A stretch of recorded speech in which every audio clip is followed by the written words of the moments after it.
किशन नाम का एक गरीब आदमी सर्दियों के दिनों में गर्म दूध का ठेला लगाता था। इलायची और केसर के स्वाद वाला गर्म दूध गांव के लोगों के बीच लोकप्रिय था। गांव में जब लोग सैर पर निकलते तो किशन के ठेले पर रुककर गर्म दूध जरूर पीते। दिन भर उसके ठेले पर भीड़ लगी ही रहती थी। सर्दियों की सुबह और गर्म दूध का ठेला, बिल्कुल सही है। हम सभी ग्राहकों को बहुत आराम है। इस ठंडे मौसम में गर्म गर्म दूध, बस घूंट पिया नहीं कि सारी सर्दी गायब है। किशन, तुम्हारे हाथों का गरम गरम दूध जो है हमारी ठंडी सुबह का सबसे अच्छा हिस्सा है भैया। हमें गर्म और ऊर्जावान रखता है ये। धन्यवाद। आप सभी की सेवा करना मेरे लिए खुशी की बात है। ये लीजिए साहब, आपका गिलास। किशन, एक गिलास जो है मेरा भी गरम गरम लगा दो भाई। हाँ भैया जी, अभी देता हूँ। किशन जो दूध बेचता था वो बहुत ही ताजा और स्वादिष्ट होता था। उसमें कोई मिलावट नहीं होती थी, इसीलिए लोग कड़कती सर्दी में भी सुबह सुबह किशन के दूध के ठेले का इंतजार करते थे। पर राका नाम का एक बदमाश रोजाना किशन को तंग करने उसके ठेले पर आ जाता था। राका किशन के ठेले से दूध पीता पर कभी भी पैसे नहीं देता था। किशन कई बार राका से पिछला हिसाब करने के बारे में कह चुका था, पर राका हर बार उसे टाल देता था और दूध पीने के बाद बिना कुछ बोले वहां से चला जाता था। एक ठंडी सुबह जैसे ही किशन ने अपना ठेला तैयार किया, राका उसके ठेले पर आता है। लाओ किशन, गर्मा गर्म एक गिलास दूध दो, बहुत ठंड हो गई आज तो। ये लो। अरे वाह, गरम गरम दूध पीकर सारी ठंड दूर हो गई। चलो चलता हूँ। राका भाई, अभी मेरी बोनी नहीं हुई है, आज के पैसे दे दो। ठेला लगाते ही पहला गिलास तुम्हें दिया है। क्या कहा? तू मेरे से पैसे मांगेगा? अबे, जानता भी है मैं कौन हूँ। मैं इस गांव का बड़ा बदमाश हूँ। मेरे आगे कोई नहीं बोलता। मैं एक फूटी कौड़ी भी नहीं दूंगा और रोज ऐसे ही मुफ्त में दूध पीने आऊंगा। राका भाई, ये तो नाइंसाफी है। ऐसे रोजाना नहीं चलेगा। हर रोज मैं तुम्हें मुफ्त में दूध नहीं दे सकता। राका गुस्से में किशन का ठेला पलट देता है, जिससे गर्म दूध गिर जाता है और कंटेनर टूट जाते हैं। सारे ग्राहक डर कर वहां से भाग जाते हैं। राका, ऐसा मत करो, मुझ गरीब पर तरस खाओ राका। अब देखता हूँ तो यहाँ गर्म दूध का ठेला कैसे लगाता है। अपने लिए कोई और जगह ढूंढ, और यहाँ दिख मत जाना। मुझे मना करने का नतीजा देखा। किशन का सारा ठेला बर्बाद हो गया। कितने पैसों का नुकसान हो गया। उस गरीब के पास तो अब इतने पैसे भी नहीं थे कि वो दोबारा काम को शुरू कर सके। किशन बहुत परेशान रहने लगा। तुम पुलिस को बता दो ना कि राका तुम्हारे साथ कैसा बर्ताव करता है। जब पुलिस की मार पड़ेगी तो अकल ठिकाने आ जाएगी उसकी। उसको सजा जरूर दिलवाओ जी। ऐसे कैसे वो हमारा नुकसान कर सकता है? हाँ, तुम ठीक कह रही हो। मैं कल सुबह ही पुलिस स्टेशन जाता हूँ और राका के खिलाफ रिपोर्ट दर्ज करवा दूंगा। अच्छा, मैं अभी थोड़ी देर में आता हूँ। किशन घर से बाहर किसी काम से निकला। अचानक उसने राका के घर के बाहर भीड़ लगी हुई देखी। राका का घर आग की लपटों में घिरा हुआ था। अरे अच्छा हुआ है, राका जैसे बदमाश के साथ ऐसे ही होना चाहिए। गांव में उसने सबको बहुत तंग किया हुआ था भैया। अब पता चलेगा जब उसके बीबी बच्चे आग में झुलस कर मर जाएंगे। हाँ भैया, सही कह रहे हो। राका तो घर के अंदर है ही नहीं। उसके कर्मों की सजा जो है उसके परिवार को मिल रही है। आज उसका पूरा परिवार आग में जल जाएगा, तभी उसे अकल आएगी भैया। अरे ये किशन कहाँ जा रहा भैया? ए किशन भाई, ए तुम अंदर क्यों जा रहे हो? अंदर आग है भैया। ए तुम आग की लपटों में आ जाओगे भैया। अरे भाई, मरने दो ना उसके परिवार को। तुम्हारे साथ भी तो उसने कितना गलत किया। तुम्हारा तो सारा काम ही बर्बाद कर दिया उसने। किशन ने लोगों की बातों को अनसुना कर दिया और वो घर के अंदर घुस गया। किसी तरह उसने राका की पत्नी और दोनों बच्चों को आग से बचाया। जैसे ही किशन उन्हें लेकर बाहर आ रहा था, अचानक राका भी वहां पहुंच गया और उसने सब अपनी आंखों से देख लिया। मेरी पत्नी, मेरे बच्चे। किशन, तुमने मेरे परिवार को बचाया। मैंने तुम्हारे साथ जो किया उसके बाद भी। राका, तुमने जो मेरे साथ किया उसमें तुम्हारे परिवार का कोई दोष नहीं, और वैसे भी उन्हें बचाना मेरा कर्तव्य था। राका के चेहरे से आंसू बह रहे थे। भैया, आपने हमें बचा लिया। आपकी बहुत बहुत मेहरबानी भैया। वरना हमारे साथ कुछ भी हो सकता था। बहन, संकट टल गया, हमें भगवान का शुक्रिया करना चाहिए। किशन, मैं तुमसे क्षमा मांगता हूं भैया। तुम्हारा जितना भी नुकसान हुआ मैं उसका पूरा भुगतान करूंगा भैया, और तुम्हारे काम को फिर से ठीक करने में मैं तुम्हारी पूरी मदद करूंगा। अब मेरी वजह से तुम्हें कभी कोई परेशानी नहीं होगी। मैं अपने आप को बदल दूंगा भैया, मैं गुंडागर्दी छोड़ दूंगा। शायद ये भगवान का इशारा है कि मुझे अपने व्यवहार को ठीक करना है। राका किशन के सारे पैसे वापस कर देता है और फिर से उसका ठेला तैयार करने में उसकी मदद करता है।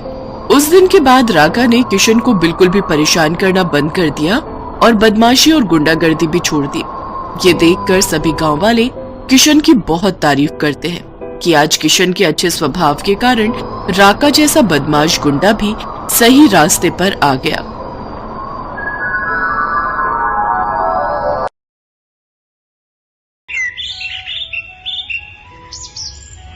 सुलेखा की शादी के 2 दिन बीत गए हैं। नया ससुराल उसे अच्छा लगने लगा है। इन 2 दिनों में उससे सभी ने प्यार से बात की है और उसका पति सुरेश तो उसके प्यार में दीवाना है। सुलेखा सपनों की जिंदगी जी रही है, लेकिन रात को उसका पति उससे कहता है, सुलेखा, आज 2 दिन हो गए हैं हमारी शादी को, तुमने अभी तक रसोई में कदम ही नहीं रखा। वो जी, नया नया घर है ना, इसीलिए सब कुछ समझने में थोड़ा समय लग रहा है। मैं बहुत जल्दी रसोई में जाऊंगी, आप चिंता मत कीजिए।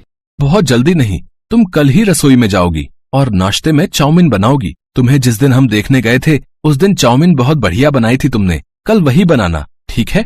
ये सुनकर सुलेखा घबरा गई। वो मन ही मन सोचने लगी, अरे अब क्या बोलूं इन्हें क्या पता कि मुझे खाना बनाना ही नहीं आता।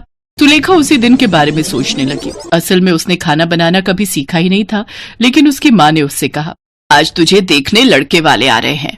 वो लोग अगर खाना बनाने के बारे में पूछे तो बोलना कि तुझे सब कुछ बनाना आता है। ठीक है माँ।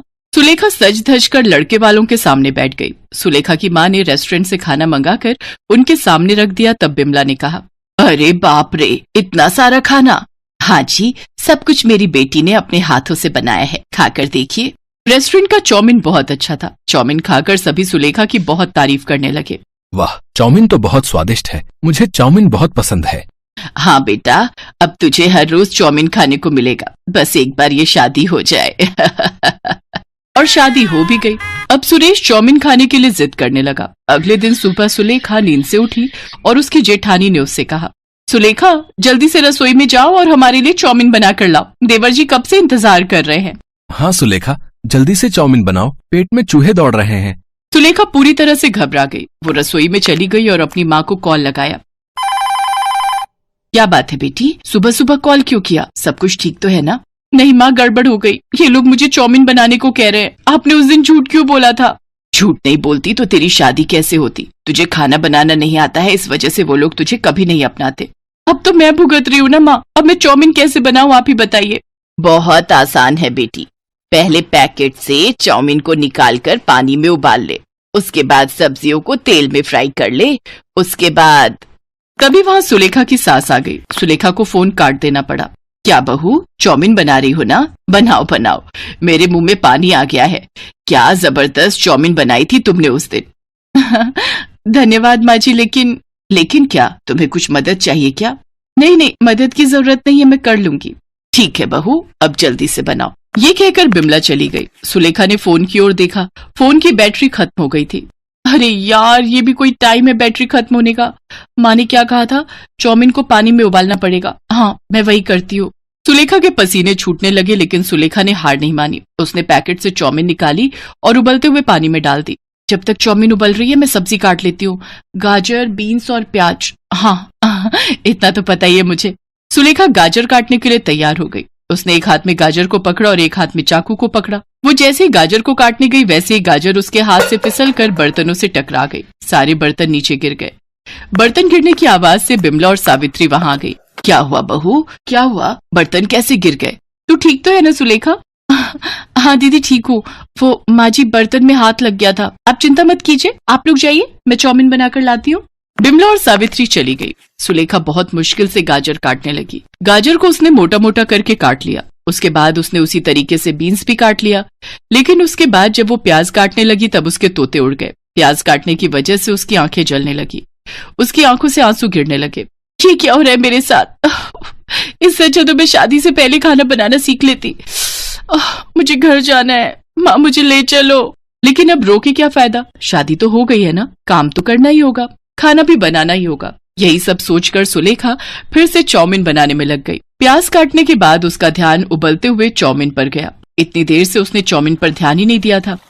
उसने देखा वो चाउमीन ज्यादा पक गया है। अरे ये क्या, ये चाउमीन तो चाउमीन जैसा रहा ही नहीं, ये तो खीर जैसा लग रहा है। हे भगवान, मैं किसी काम की नहीं हूँ, मेरा क्या होगा? तभी बाहर से सुरेश चिल्लाया, सुलेखा और कितनी देर लगेगी? मुझे काम पर भी जाना है। लाती हूँ, बस 5 मिनट दीजिए। सुलेखा ने जैसे तैसे उसी ज्यादा पके हुए चाउमीन में सब्जियों को मिला दिया और उन्हें बिना कोई तेल मसाले के तेल में तल दिया। उससे जो चीज बनी उसे देखकर सुलेखा को ही उल्टी आ गई। ये तो दिखने में बिल्कुल गोबर जैसा है। हे प्रभु, आज मुझे बचा लो। चाउमीन लेकर सुलेखा रसोई से बाहर आई और खाने की टेबल पर रख दी। उसके दिल की धड़कन बढ़ गई। अरे वाह, क्या चाउमीन बनाई है तुमने? हाँ बहू, दिखने में तो बहुत सुंदर है, पता नहीं खाने में कितनी स्वादिष्ट होगी। चलिए माँ जी, शुरू करते हैं। तीनों चाउमीन खाने लगे। सुलेखा के दिल की धड़कन तेज हो गई। कैसी बनी है चाउमीन? बहुत स्वादिष्ट, तुम भी खाओ। रुक जाओ, मैं तुम्हें अपने हाथों से खिला देता हूँ। सुरेश ने अपने हाथों से सुलेखा को चाउमीन खिला दी और वो चाउमीन मुंह में जाते ही सुलेखा को नानी याद आ गई। उसने अपने मुंह से चाउमीन को थूक दिया। थू थू थू थू, ये तो बकवास है। कैसे खा रहे हो आप लोग? मुझे माफ कर दीजिए, मुझे चाउमीन बनानी नहीं आती, मुझे कुछ भी बनाना नहीं आता। माँ ने उस दिन झूठ बोला था ताकि मेरी शादी हो जाए, मुझे माफ कर दीजिए। अब तीनों हंस पड़े। हमें पता है बहू कि तुम्हें खाना बनाना नहीं आता है। क्या पता है? लेकिन कैसे पता चला? उस दिन तुम्हारे मायके से लौटते वक्त हमने डिनर के लिए एक रेस्टोरेंट से चाउमीन ले ली थी। खाने के बाद हमें बिल्कुल वैसा ही टेस्ट आया। तब हमें पता चला कि तुम्हें खाना बनाना नहीं आता है। तो फिर आपने मुझसे शादी क्यों की? बहू, खाना बनाना जरूरी होता है, लेकिन उसे शादी से पहले ही सीखना पड़ेगा, ये किसने कहा? शादी के बाद भी सीखा जा सकता है। तुम हमें बहुत पसंद आई थी सुलेखा, इसलिए हमने शादी के लिए हाँ बोल दिया था। आप लोग कितने अच्छे हो, मैं आज से ही खाना बनाना सीखूंगी। चलो सुलेखा, मैं तुम्हें सिखाऊंगी। सावित्री सुलेखा को खाना बनाना सिखाने लगी। कुछ ही दिनों में सुलेखा खाना बनाने में माहिर हो गई। सभी उससे बहुत प्यार करने लगे। वो बहुत स्वादिष्ट चाउमीन बनाने लगी और खुशी खुशी सबके साथ रहने लगी।